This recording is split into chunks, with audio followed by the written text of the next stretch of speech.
आज की वीडियो में हम आपके साथ 12 ऐसे साइकोलॉजिकल फैक्ट्स को शेयर करेंगे जिन्हें जानने के बाद आप पहले जैसे सेम नहीं रहोगे।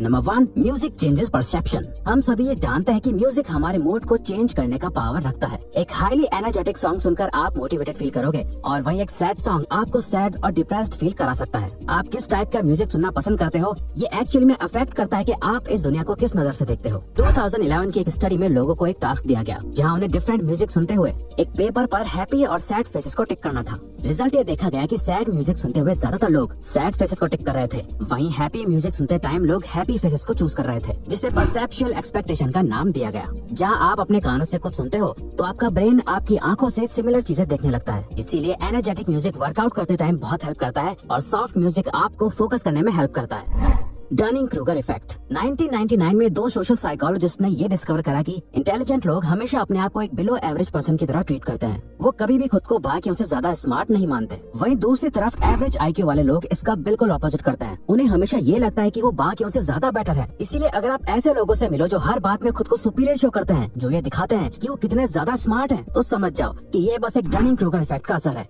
वो असल में इतने इंटेलिजेंट नहीं है जितना वो दिखा रहे हैं, क्योंकि एक हाईली इंटेलिजेंट पर्सन कभी भी अपनी नॉलेज से सेटिस्फाइड नहीं होता। वो हमेशा खुद की एबिलिटी पर डाउट करता है, क्योंकि उन्हें लगता है कि वो और बेहतर हो सकता है। फॉर एग्जाम्पल, आपने अक्सर ये तो देखा ही होगा, जो दोस्त ये कहता है कि उसने एग्जाम के लिए कुछ नहीं पढ़ा, वो बिल्कुल प्रिपेयर होकर नहीं आया था। मोस्टली केसेस में उसी फ्रेंड के अच्छे मार्क्स आते हैं, जबकि उसने बोला था कि मेरा एग्जाम अच्छा नहीं गया, मैं और अच्छा कर सकता था। क्योंकि मानो या ना मानो, वो सच में थोड़ा ज्यादा इंटेलिजेंट पर्सन है। Singing reduces anxiety. इमेजिन करिए आप अपनी कार ड्राइव करते हुए अपने काम पर जा रहे हैं, जहां आपको एक इम्पोर्टेंट प्रेजेंटेशन डिलीवर करनी है। सो नेचुरली आप नर्वस और एंग्शियस फील करोगे। तो ऐसे मोमेंट में आप अपने आप को काम कैसे रखोगे?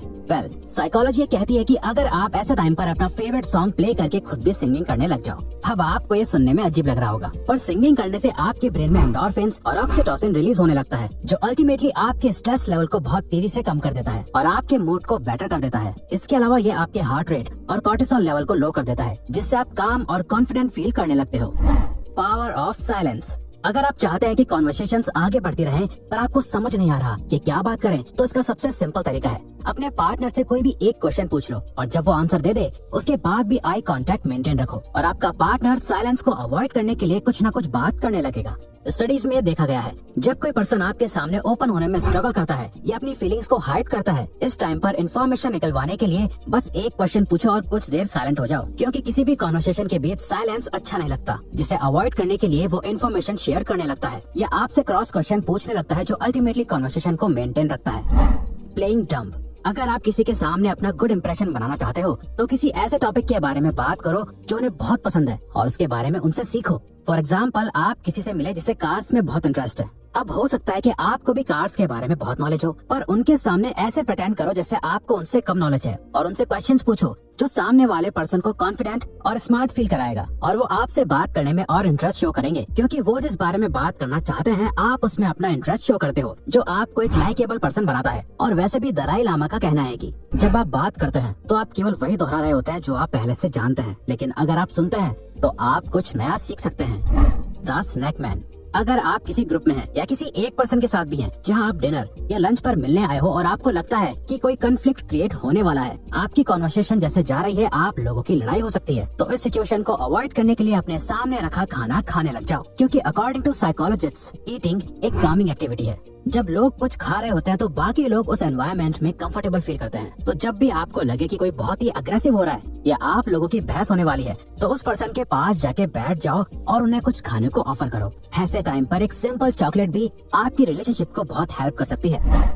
Forming a habit. आपने कभी ये सोचा है कि एक हैबिट को फॉर्म करने में कितना टाइम लगता है? पहले ये माना जाता था कि किसी भी हैबिट को फॉर्म या ब्रेक करने में सिर्फ 21 डेज का टाइम लगता है, पर एक न्यू साइकोलॉजिकल रिसर्च के अकॉर्डिंग किसी भी हैबिट को बिल्ड करने के लिए अराउंड 66 डेज लगते हैं। इसीलिए जो लोग ये सोचकर कोई भी न्यू हैबिट बिल्ड करना स्टार्ट करते हैं कि 21 डेज के बाद उन्हें आदत पड़ जाएगी, और जब वो 22nd डे पर फेल हो जाते हैं तो उन्हें बहुत डिसअपॉइंटमेंट होती है और वो क्विट कर देते हैं। रिसर्च के अकॉर्डिंग अगर आप 66 डेज को 3 फेजेस में बांट दें, जहां शुरू के 22 दिन आपको बहुत अनकंफर्टेबल फील होंगे, नेक्स्ट 22 दिन आपसे बिल्कुल हैंडल नहीं होंगे, आप ऑलमोस्ट क्विट कर देंगे, और लास्ट 22 डेज के बाद आप एक मोमेंटम बिल्ड कर लेंगे, जिसके बाद वो हैबिट आपके माइंड और बॉडी से कनेक्ट हो जाएगी, आपकी रूटीन में आ जाएगी और आप सक्सेसफुली हैबिट बिल्ड कर लेंगे।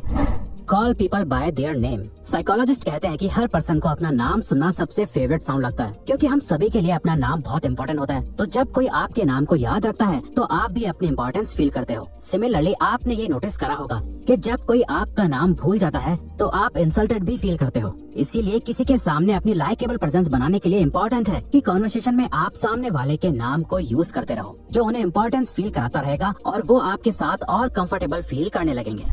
मल्टीटास्किंग। क्या आपको लगता है कि आप मल्टीटास्किंग कर सकते हो? न्यूरो साइंस के अकॉर्डिंग हमारा ब्रेन एक टाइम पर सिर्फ एक ही चीज पर फोकस कर सकता है। कई बार जब आप दो काम एक साथ कर रहे होते हो तो आपको ऐसा लगता होगा कि आप मल्टीटास्किंग कर रहे हो, पर रियल में आपका ब्रेन बहुत ही तेजी से उन दोनों कामों के बीच अपना फोकस शिफ्ट कर रहा होता है। हम चलते चलते एक दूसरे से बात करते हैं क्योंकि ये बिहेवियर्स ऑटोमेटिक और ऑटो पायलट मोड से होते हैं। वहीं ऐसे टास्क जिनमें बहुत फोकस करने की नीड होती है वहाँ वो साइमल्टेनियसली काम नहीं कर सकता। फॉर एग्जाम्पल, बुक रीड करते हुए टीवी देखना। अब यहाँ पे आपको लगेगा कि आप दोनों काम एक साथ कर रहे हो, पर रियल में एक टाइम पर आपका फोकस या तो रीडिंग करने पर है या टीवी देखने पर। Provide a choice. अगर आप चाहते हैं कि सामने वाला पर्सन एक डिसीजन ले जो आपके फेवर में हो तो सिंपली उन्हें ऑप्शंस दो जो आपके डिसीजंस के फेवर में हो। फॉर एग्जांपल, अगर कोई अपने बच्चे को पढ़ाई करने के लिए बोलना चाहता है तो सिंपली उसे ये बोलने के बजाय कि जाओ पढ़ो, उन्हें चॉइस दो कि चलो पढ़ाई का टाइम हो गया, पहले इंग्लिश पढ़ोगे या maths.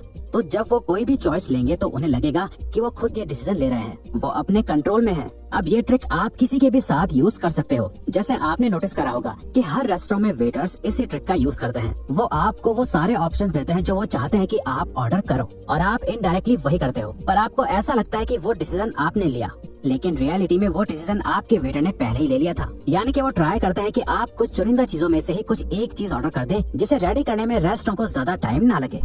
The power of sunlight.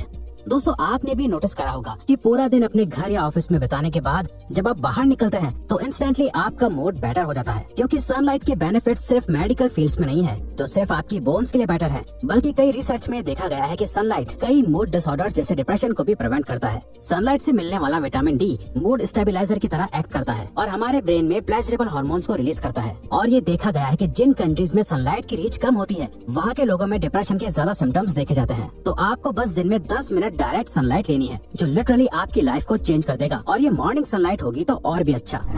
Mirror body language. अगर आप किसी से बात करते टाइम उनकी बॉडी लैंग्वेज या उनके कुछ बिहेवियर्स को कॉपी करने लग जाओ तो वो आपके साथ इंस्टेंट ट्रस्ट फॉर्म कर लेंगे। वो जैसे बात करते हैं, जैसे मूव करते हैं, अगर आप भी उनके कुछ एक्सप्रेशंस को मिरर करने लगो तो वो आपको और पसंद करने लगेंगे, क्योंकि वो आपसे और भी ज्यादा कंपैटिबल फील करेंगे। साइकोलॉजिस्ट इसे कैमेलियन इफेक्ट कहते हैं। फॉर एग्जाम्पल, किसी से बात करते टाइम ये नोटिस करो कि वो कौन से वर्ड सबसे ज्यादा यूज करते हैं और आप भी बात करते टाइम उन वर्ड्स का यूज करने लग जाओ। इससे वो खुद को आपसे आइडेंटिफाइड कर पाएंगे, उन्हें लगेगा कि आप भी उन्हीं के जैसे हो और वो आपकी कंपनी को एंजॉय करने लगेंगे।